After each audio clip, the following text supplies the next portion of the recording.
और इस वक्त की बड़ी खबर का रुख करते हैं दिल्ली वक्फ बोर्ड को लेकर। केजरीवाल घिर गए हैं। वक्फ बोर्ड को लेकर आरटीआई में खुलासा हुआ है। वक्फ बोर्ड को 101 करोड़ रुपए देने का खुलासा हुआ है। एक साल में अरविंद केजरीवाल ने वक्फ बोर्ड को 62 करोड़ की फंडिंग की है। कुल मिलाकर के 101 करोड़ दिल्ली वक्फ बोर्ड को अरविंद केजरीवाल ने दिए हैं। एक आरटीआई दायर की गई थी जिसमें बाकायदा यह खुलासा हुआ है कि वक्फ बोर्ड को एक साल में 62 करोड़ की फंडिंग हुई है। कुल मिलाकर के 101 करोड़ रुपए दिए गए हैं। अब इसी से आप अंदाजा लगाइए कि किस तरीके से, हालांकि अरविंद केजरीवाल ये कहते हैं कि मैं कट्टर हिंदू हूं, या फिर अरविंद केजरीवाल ये कहते हैं कि मैं पूरा सेकुलर हूं, या किसी एक धर्म विशेष का जो है को ज़्यादा तरजीह नहीं देता। अब यहाँ पर आप देखिए, यहाँ पर वक्फ बोर्ड से कौन जुड़ा हुआ है? वक्फ बोर्ड से जुड़े थे अमानतुल्लाह, और वक्फ बोर्ड में ही घोटाले का पूरा मामला सामने आया था। अब इसे ऐसे भी देखा जा सकता है, इसकी परतें जो है कई सिरे तक जा सकती हैं। दिल्ली वक्फ बोर्ड को लेकर के घिर गए अरविंद केजरीवाल। 101 करोड़ की फंडिंग का खुलासा हुआ है। वक्फ बोर्ड को 101 करोड़ रुपए की फंडिंग का खुलासा हुआ है। एक साल में, मात्र एक साल में 62 करोड़ रुपए दे दिए अरविंद केजरीवाल ने। दिल्ली वक्फ बोर्ड को लेकर के घिर गए अरविंद केजरीवाल। 101 करोड़ रुपए की फंडिंग का खुलासा हुआ है और 62 करोड़ तो एक ही साल में दे दिए।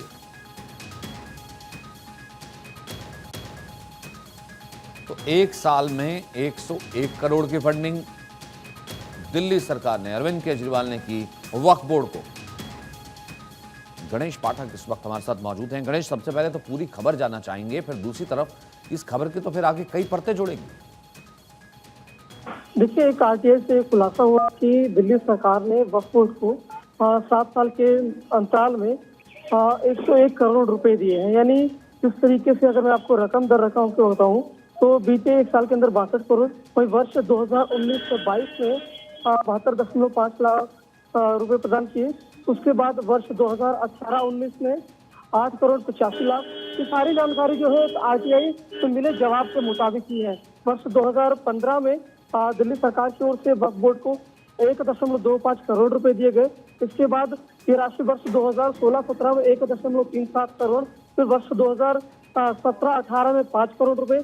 हालांकि इस तरीके से जो भी इस पूरे मामले को लेकर जो हमने आम आदमी पार्टी यानी उनके जो प्रतिनिधि हैं और मंत्री, उनसे जब सवाल किया तो उन्होंने कहा इस पूरे मामले को लेकर अभी तक कुछ भी अपनी प्रतिक्रिया नहीं दी। अभी तक अपनी पार्टी की सरकार की ओर से कोई प्रतिक्रिया नहीं मिल पाई है, और इस तरीके से अगर कहा जाए कि अभी जवाब देने से वो लोग बचते हुए नजर आ रहे हैं। जी नहीं, लेकिन गणेश, वक्फ बोर्ड मतलब अमानतुल्लाह उसके जो है वो अध्यक्ष थे। वक्फ बोर्ड मतलब अमानतुल्लाह के ऊपर जो है गिरफ्तारी हुई थी, रेड हुई थी वक्फ बोर्ड में घोटाले की, और उसी वक्फ बोर्ड को 101 करोड़ रुपए।